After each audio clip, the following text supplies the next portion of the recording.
Binomial या द्विनाम पद, बाइनोमिकल जो नोमेनक्लेचर होता है ना, उसकी बात हम लोग कर रहे हैं, ठीक है। द्विनाम जो हमारे पास नामांकन पद्धति है, द्विनाम पद्धति होती है, उसके बारे में आपके साथ सारी जानकारी साझा की जाएगी। सबसे पहले मैं आपको बताऊं कि जो हमारे कुछ वैज्ञानिक हुए थे, उन्होंने जैसे हमारे पास वर्गीकरण का आपको सभी को पता है, वर्गीकरण का जनक हम लोग किसको बोलते हैं बताओ, वर्गीकरण के जनक के बारे में बात आएगी। वर्गीकरण का हमारे पास जो जनक है, हमारे पास हम लोग बात कर सकते हैं, तो वो क्या नाम आता है उसका, हम लोग बोलते हैं दोस्तों हमारे पास कार्लिनियस, कार्लिनियस है ना। तो हमारे पास वर्गीकरण का फादर भी किसको कहा जाता है, इसको। इसने वर्गीकरण की चीजों को समझाया कि पादप एवं जंतुओं को एक सिस्टमेटिक क्रम से व्यवस्थित करके और उनके बारे में अध्ययन करने के बारे में जो चीजें बताई गई थी, उसी को हमने क्या कहा था, वर्गीकरण के बारे में चीजों को कहा था, ठीक है। ये हमको याद रखना। अब देखो इसमें ना हमारे पास कुछ चीजों को लेकर के बात की गई है। द्विनाम पद्धति के जो जनक है हमारे पास गैस्पार्ड कैस्पर है, हमारे पास गैस्पार्ड वही ने जो हमारे पास थे, उन्होंने इस पद्धति को सबसे ज्यादा हमारे पास सबसे पहले और सबसे ज्यादा विस्तार से चीजों के बारे में हमें बताया था। इनकी एक पुस्तक आती है जिसका नाम है पाइनेक्स। क्या नाम है दोस्तों, पाइनेक्स।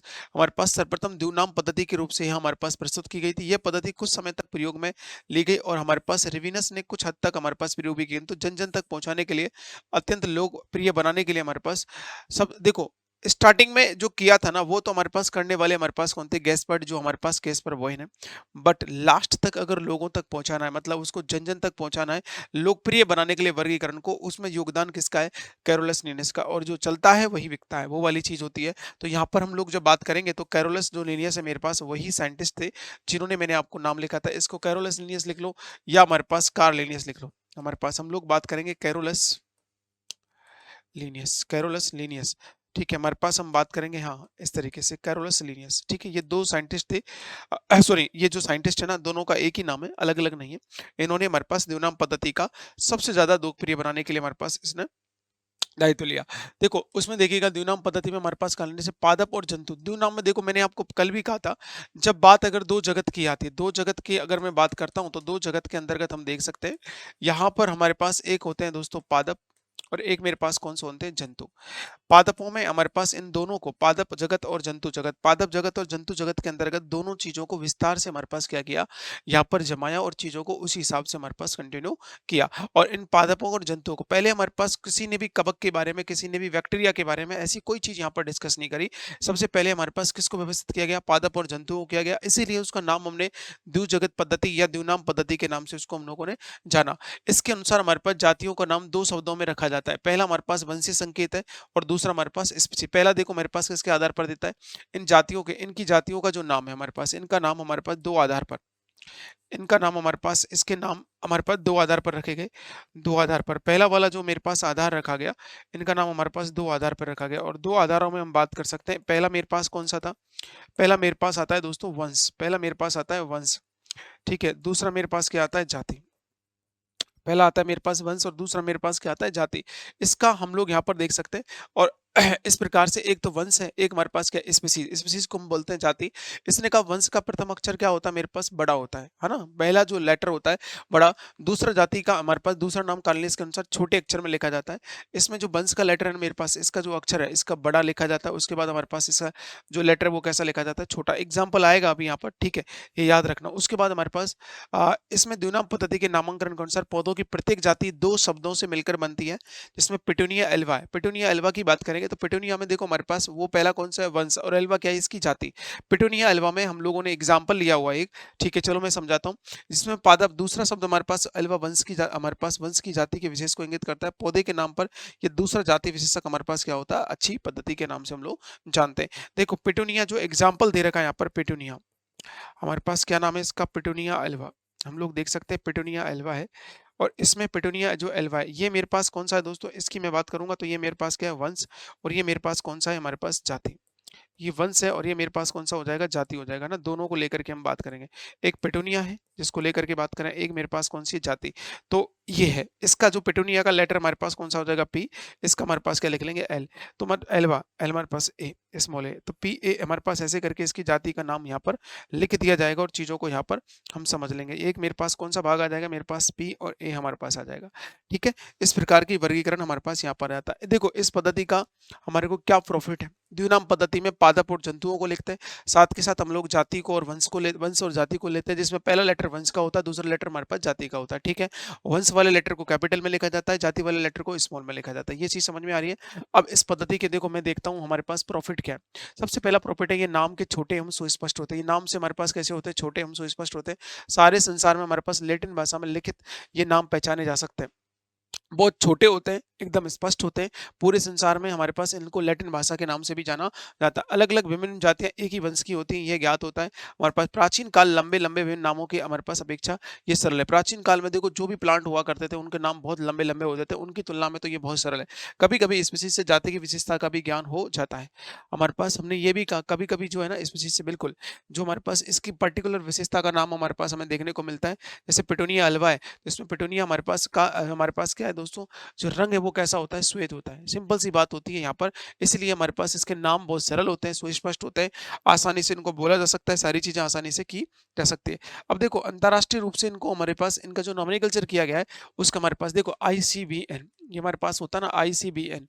आईसीबीएन एक संस्था है, इंटरनेशनल बोर्ड हमारे पास इंटरनेशनल कोड फॉर बॉटनिकल हमारे पास नोमेनिक अंतर्राष्ट्रीय रूप से जो नामांकन की जो हमारे पास अंतर्राष्ट्रीय संहिता है, उसके अंतर्गत कैसे पादपों का नामांकन किया जाता है, वो चीज़ें हमको दी गई यहाँ पर। देखो सबसे पहले आप देखिएगा यहाँ पर हमारे पास नामांकन का जो हमारे पास सबसे पहला जो उद्देश्य रखा गया था नामांकन का प्रारंभ हमारे पास कैस्पर्ड वहीन द्वारा हमारे पास किया गया था। ठीक है, कुछ पादपों का नामांकन हमारे पास कैरोलस लिनियस ने हमारे पास 1751 ईस्वी में अपने ग्रंथ फिलोसोफिया किसके द्वारा अपना ग्रंथ अच्छा दोस्तों फिलोसोफिया जो बॉटनी का इसने स्टार्टिंग की जब बात करें, मैंने ये पहले भी बताया हुआ है, कार्लिनिस का मैंने कहा था ना फिलोसफी ऑफ बॉटनी का नाम की एक बुक कार्लिनिस ने लिखी थी, उसमें पहले सबसे ज़्यादा सब पहले चीज़ें कही थी। इसमें विश्व में जितने भी पादप हैं, जितने भी जंतु हैं, उनके बारे में विस्तार से वर्णन किया गया है। ठीक है, इसमें क्या किया गया है, हमारे पास विश्व में जितने भी पादप हैं, उन सबका वर्णन किया गया है। उसमें हमारे पास सभी जानकारी वो हमको जो होती है प्लांट्स के बारे में, वो सारी जानकारी हमको दी गई है। उनके समुचित वर्गीकरण में वैज्ञानिकों को कठिनाई से महसूस होने लगती है, जो हमको दिक्कत आती है, उनको सारी समस्याओं को समझाया गया है। ये समस्या हमारे पास इसलिए भी सामने आई क्योंकि हमारे पास देखो इनका कोई सुस्पष्टीकरण नहीं था, कोई समुचित हमारे पास व्यवहारिक नहीं था, एक विस्तार इनके नियम नहीं थे। मतलब वर्गीकरण में जो हम लोगों को जो पादपों का डिटेक्शन कर रहे थे, पादपों की चीज़ों को समझ रहे थे, उनमें हमारे पास कौन-कौन सी चीज़ों को लेकर के बात की जा रही थी। हमारे पास वर्गीकरण में हमको समस्या आ रही थी। वर्गीकरण में समस्या आ रही थी, क्या आ रही थी? क्योंकि जो हम पादपों को छाँट रहे थे ना, हमारे पास पादपों के बारे में हम लोग यहाँ देख सकते हैं दोस्तों पादपों के बारे में हम लोग देख सकते हैं पादपों के बारे में यहाँ सबसे पहले मेरे पास क्या हो जाएगा ना तो हमारे पास सुस्पष्ट कोई चीजें थी ना हमारे पास कोई व्यवहार था ठीक है व्यवहारिक चीजें नहीं थी एक हमारे पास और क्या नहीं इनके कोई विस्तृत नियम नहीं थे हमारे पास ना इनके कोई विस्तृत नियम थे इनको लेकर के हमारे पास इनके बारे में कोई जानकारी नहीं थी ठीक है इनके बारे में हमारे पास कोई जानकारी नहीं थी इनके बारे में हमारे पास कोई जानकारी नहीं थी इनके बारे में कोई जानकारी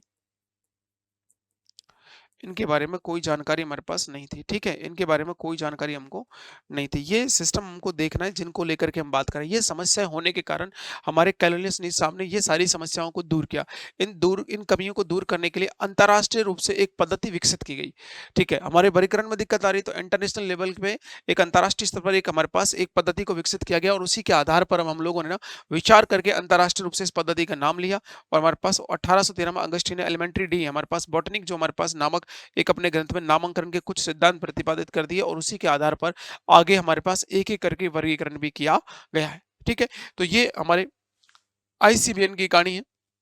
वर्तमान समय में देखो हमारे पास प्रयुक्त जो हमारे पास आजकल जो हमारे पास चीजें ले रहे हैं आजकल हम लोग देखो आजकल जो हमारे पास अभी फिलहाल में जो वर्तमान में हमारे पास वर्गीकरण हो रहा है वो हमारे पास इस आधार से हो रहा है international code of botanical nomenclature ICBN को हम लोगों ने दोस्तों 12वीं अंतर्राष्ट्रीय कांग्रेस में 1975 में गठित की गई जिसका प्रकाशन आईएबीडी द्वारा होता है जिसमें 1978 में प्रकाशित किए गए वैज्ञानिकों ने 1993 में टोक्यो जापान अंतर्राष्ट्रीय नामांकन 15वीं कांग्रेस से आयोजित नामांकन के नियमों जो आवश्यकता वे संशोधन हमारे पास किए गए और संशोधन संहिता में हमारे पास डब्ल्यू ग्रीटर या सहयोगों द्वारा उनको प्रकाशित करके तब जा करके इतने संशोधन हो गए फिर हम लोग इनका यूज कर ले लगे ठीक है हमारे पास वर्तमान में वर्गीकरण वर्तमान में हमारे पास वर्तमान में वर्तमान में वर्गीकरण इन्हीं के माध्यम से वर्तमान में वर्गीकरण इन्हीं के माध्यम से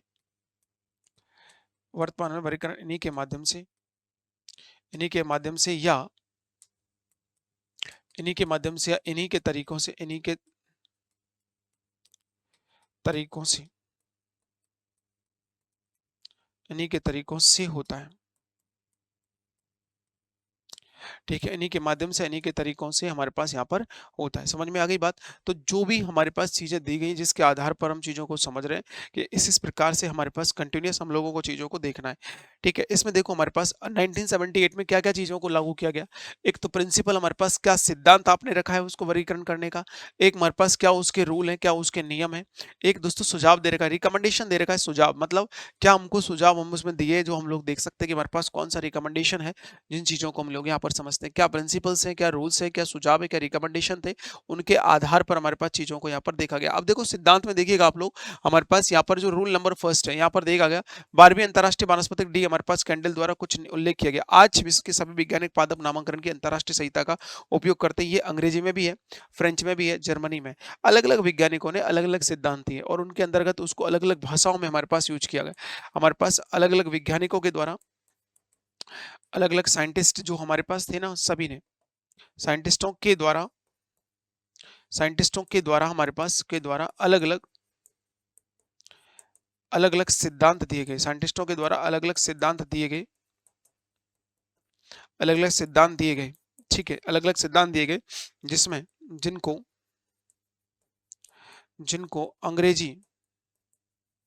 जिनको अंग्रेजी एवं फ्रेंच एवं जर्मनी अलग-अलग भाषाओं में हमारे पास अलग-अलग भाषाओं में व्यवस्थित किया गया। अलग-अलग भाषाओं में हमारे पास क्या किया है दोस्तों? व्यवस्थित किया। अलग-अलग भाषाओं में हमारे पास क्या किया गया इसका? व्यवस्थीकरण किया गया। तो ये चीज़ें हम लोगों को दी गई है, जिसके आधार पर हम एक-एक करके इनको हम लोग व्यवस्थित कर सकते हैं। आगे देखना हमारे पास आगे जो पॉइंट आ रहा है ना मेरे पास वो क्या है? इसके हमारे पास कौन-कौन से सिद्धांत हैं? इसके 6 सिद्धांत दिए गए थे। देखो कौन-कौन से? सबसे पहला पॉइंट है मेरे पास पादप का हमारे पास नाम पादप का नाम हमारे पास पादप का नाम पद्धति में जंतु का नाम पद्धति पादप का नाम होना चाहिए या जो पादप को लिख रहे हो जंतु का नाम होना चाहिए जो हमारे पास सभी से क्या हो अलग किसी भी वर्ग का नाम हमारे पास हम लोग लिख सकते हैं उसमें नामांकन प्रारूप लिखना पड़ेगा उसके द्वारा किया जाता है जो पादप का नाम है जंतु का नाम है उसका नामांकन का प्रारूप लिखना पड़ेगा हमारे पास जिसमें वर्णक जो होता है वो और उसका प्रारूप दूसरा हमारे पास वर्ग का नाम उसके प्रकाशन की प्राथमिकता पर निर्धारित किया जाता है हमारे पास हम बात करेंगे जो वर्णक का नाम है उसके प्रकाशन की जो प्राइमरिटी है ना उस पर हम लोग यहाँ पर चीजों को देख सकते हैं एक है दोस्तों टेक्सोन जो वर्ग होता है ना वर्ग को दिए गए हमारे पास विभिन्न नामों से भी हमारे पास सेट किया जाता है और उसका नाम ही शुद्ध नाम होता है उसे ही हमारे पास माना जाता है वर्गों को में नाम सदैव लैटिन भाषा में रखा जाता है ये सारे जो नाम है वो किस में रखे जाते हैं बताओ किस आधार पर हम लोग इनका नामांकन करते हैं लैटिन भाषा के आधार पर इन चीजों को देख सकते हैं एक है दोस्तों नामांकन के नियमों में हमारे पास रेट्रोएक्टिव हमारे पास चीजें पाई जाती है इसमें हमको समझ में आया जो भी नामांकन किया गया है वो किस आधार पर किया गया क्यों किया गया है तो उसमें अलग अलग पहले पादप जंतु का नाम लिखेंगे फिर उसका हमारे पास नामांकन प्रारूप सेट करेंगे उसकी प्रायोरिटी कैसे रखनी है वो हम लोग देखेंगे उसके साथ साथ ही हमारे पास जो चीजें दी गई हैं अलग अलग नामों के आधार पर उनका शुद्ध नाम जो नामांकन हमने किया उसका व्यवस्थीकरण करेंगे ये 6 प्रिंसिपल्स हमारे पास चीजों के रूप में हम लोगों ने